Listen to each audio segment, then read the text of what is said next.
Mundakkai Chooralmala township നിർമ്മാണ സ്ഥലത്ത് സംയുക്ത ട്രേഡ് യൂണിയൻ സമരം ആരംഭിച്ചു. എൽസ്റ്റൺ എസ്റ്റേറ്റിലെ തൊഴിലാളികളുടെ കുടിശ്ശിക നൽകണം എന്നാവശ്യപ്പെട്ടാണ് അനിശ്ചിതകാല സമരം.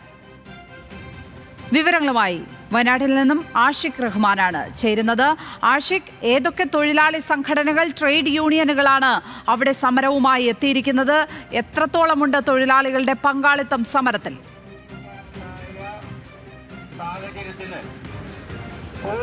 ലക്ഷ്മിപദ്മ, എല്ലാ തൊഴിലാളി സംഘടനകളും ഈ ഒരു സമരത്തിലുണ്ട്.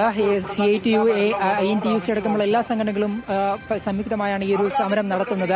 അനിശ്ചിതകാല സമരമാണ്. നമുക്ക് ദൃശ്യങ്ങൾ കാണാൻ കഴിയുന്നതുപോലെ തന്നെ എനിക്ക് പിറകിൽ കാണുന്ന ഈ ഒരു പ്രദേശത്ത് ഒരു ഫ്ലക്സ് ബോർഡ് കാണാം. അതിന് പിറകിലായിട്ടാണ് കൽപ്പറ്റ എൽസ്റ്റൺ എസ്റ്റേറ്റ് സ്ഥിതി ചെയ്യുന്നത്. അവിടെയാണ് നിർമ്മാണ പ്രവർത്തനങ്ങൾ പുരോഗമിക്കുന്നത്. അതിന് കയറുന്ന കവാടത്തിലാണ് ഈ തൊഴിലാളികൾ ഇപ്പോൾ പ്രതിഷേധിക്കുന്നത്. 276 തൊഴിലാളികൾ ഈ പുൽപ്പാറ ഡിവിഷന് കീഴിലുണ്ട്. ഇവർക്ക് ആനുകൂല്യങ്ങൾ നൽകിയില്ല എന്നാവശ്യപ്പെട്ടാണ് ഇപ്പോൾ സമരം നടക്കുന്നത്. 11 കോടിയോളം രൂപ ഇവർക്ക് ആനുകൂല്യങ്ങളായി നൽകാനുണ്ടെന്നാണ് തൊഴിലാളികൾ പറയുന്നത്. 276 തൊഴിലാളികൾക്ക് വർഷങ്ങളായുള്ള PF-ഉം ശമ്പളവും ഗ്രാറ്റുവിറ്റി അടക്കമുള്ള നിരവധി ആനുകൂല്യങ്ങൾ നൽകാനുണ്ടെന്നും തൊഴിലാളികൾ പറയുന്നുണ്ട്. എല്ലാ തൊഴിലാളി സംഘടനകളും ഇതിൽ ഭാഗമാക്കുന്നുണ്ട് എന്നുള്ളതാണ് പ്രധാനപ്പെട്ട കാര്യം. ഇപ്പോൾ നമ്മളോട് തൊഴിലാളികൾ തന്നെ ചേരുന്നുണ്ട്.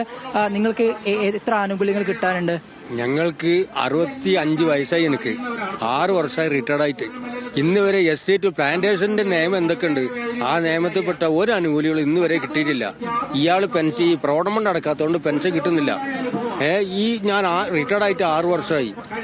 ഈ ശമ്പളം കിട്ടാണ്ട്, സെറ്റിൽമെന്റ് ബോണസ്, പിന്നെ ഈ മെഡിക്കൽ ബില്ല്, ഇങ്ങനെയുള്ള ഒരുപടി പൈസകൾ ഈ എസ്റ്റേറ്റിൽ നിന്ന് കിട്ടാനുള്ള എല്ലാ സർക്കാർ ഉദ്യോഗസ്ഥന്മാർക്കും, മുഖ്യമന്ത്രിക്കും തൊഴിൽ മന്ത്രിക്കും ഒക്കെ ഞങ്ങൾ എല്ലാ നിവേദനങ്ങളും അർജിയും പരാതിയൊക്കെ കൊടുത്ത, പക്ഷെ ഒരു തീരുമാനം ഇന്ന് വരെ ഉണ്ടായില്ല. എന്നിട്ടാണ് ഇതിപ്പോ ചൂരൽമലക്കാർക്ക് ഈ സ്ഥലം ഇന്നലെ മുതൽ സർക്കാർ ഏറ്റെടുത്ത് നടത്താൻ ഞങ്ങൾ ഈ എസ്റ്റേറ്റ് ജോലി ചെയ്യുന്ന ആൾക്കാരാ. ഞങ്ങൾ എങ്ങോട്ട് പോകും?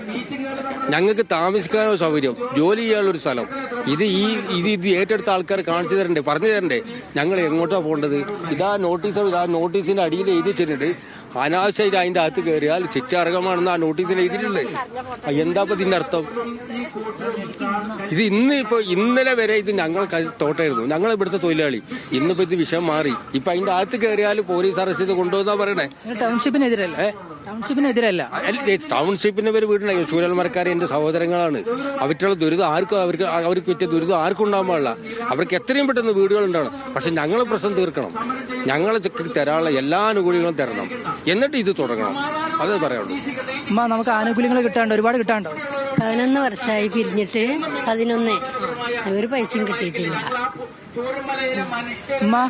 എന്താ അവസ്ഥ? ഒരുപാട് പൈസ കിട്ടാണ്ടോ? കിട്ടാണ്ട്. എത്ര വർഷമായി ജോലി ചെയ്യുന്നു ഇവിടെ? 15 ഇതുവരെ ഒരു പൈസയും കിട്ടിയിട്ടില്ല. വേറെന്തൊക്കെ കിട്ടാനുള്ളത് പൈസ? കുറെ കിട്ടാണ്ട് പൈസ. ഞങ്ങൾക്ക് ഗവൺമെന്റ് കിട്ടാണ്ട്, സർവീസ് കിട്ടാണ്ട്, പിന്നെ ബോണസ് കിട്ടാണ്ടൊക്കെ കിട്ടാണ്ട് ഒന്നും കിട്ടിയിട്ടില്ല. എന്താണ് കുറെ പൈസ കിട്ടാണ്ട് ഇവിടുന്ന്? ഞങ്ങൾക്ക് ആനുകൂല്യം കിട്ടേ മതിയാവുള്ളൂ. ഞങ്ങൾക്കറിയാം എത്ര വർഷമായി ഞങ്ങൾ പണിയെടുത്തിട്ട്. ആ പണിയെടുത്തതിന്റെ പൈസ ഞങ്ങൾക്ക് കിട്ടാൻ ഞങ്ങൾ മുന്നോട്ട് സമരത്തിനാണ് നിൽക്കുന്നതാണ്. ഞങ്ങൾക്കറിഞ്ഞാല് ഇത്രയും പൈസ ഞങ്ങൾ PF-ന്റെ പൈസ അടച്ചിട്ടുണ്ടെങ്കിൽ അത്രയും ഞങ്ങൾക്ക് ഒരു ഉപകാരമായിരുന്നു. പറഞ്ഞു എത്ര ആൾക്കാർ മരണപ്പെട്ട് പോയിട്ടുണ്ട്. ഓല ആനുകൂല്യം ഒന്നും കൊടുത്തിട്ടില്ല.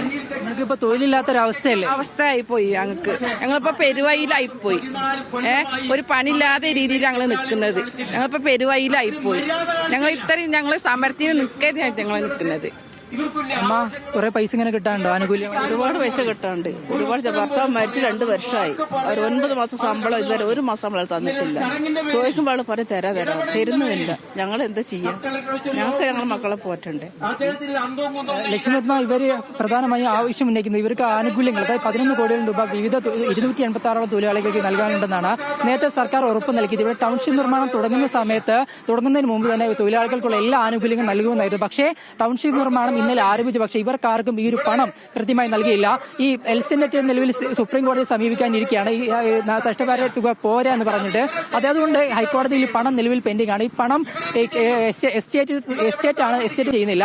ഈ ആവശ്യം ഉന്നയിച്ചുകൊണ്ടാണ് ഈ പണം കൃത്യമായി വിതരണം ചെയ്യുന്ന ആവശ്യമായിട്ടാണ് തൊഴിലാളി ഇവിടെ സമരം ചെയ്യുന്നത്. അനിശ്ചിതകാല സമരമാണ്. പണം കൈമാറുന്നവരെ, തൊഴിലാളിക്ക് ലഭിക്കുന്നവരെ ഈ സമരം തുടരുമെന്നാണ് അറിയിക്കുന്നത്. ഇതുമായി ബന്ധപ്പെട്ട് ഈ മാസം 15-ാം തീയതി, അതായത് ചൊവ്വാഴ്ച കളക്ടറുമായിട്ട് ഒരു ചർച്ചയും നിലവിൽ വെച്ചിട്ടുണ്ട്. പക്ഷേ അതേസമയം തന്നെ ഈ പണം എന്ന് വിതരണം ചെയ്യാനാകുമെന്നൊരു കാര്യവും ഇതുവരെ സർക്കാരും ഉറപ്പ് നൽകിയിട്ടില്ല. അത് വരും ദിവസങ്ങളിൽ ലഭിക്കുമെന്നാണ് തൊഴിലാളികൾ പ്രതീക്ഷിക്കുന്നത്. പക്ഷേ ഏതെങ്കിലും തരത്തിൽ പെട്ടെന്നൊരു ഇതിന് ശാശ്വതമായ പരിഹാരം ഉണ്ടാകും എന്നുള്ളതാണ് ഒത്തുപോകുന്നത്. എല്ലാ തൊഴിലാളി സംഘടനകളുമാണ് വയനാട്ടിൽ നിന്നും വിവരങ്ങൾ പങ്കുവച്ചത്. അവിടെ സംയുക്ത ട്രേഡ് യൂണിയൻ സമരം നടക്കുകയാണ് എൽസ്റ്റൺ എസ്റ്റേറ്റിൽ.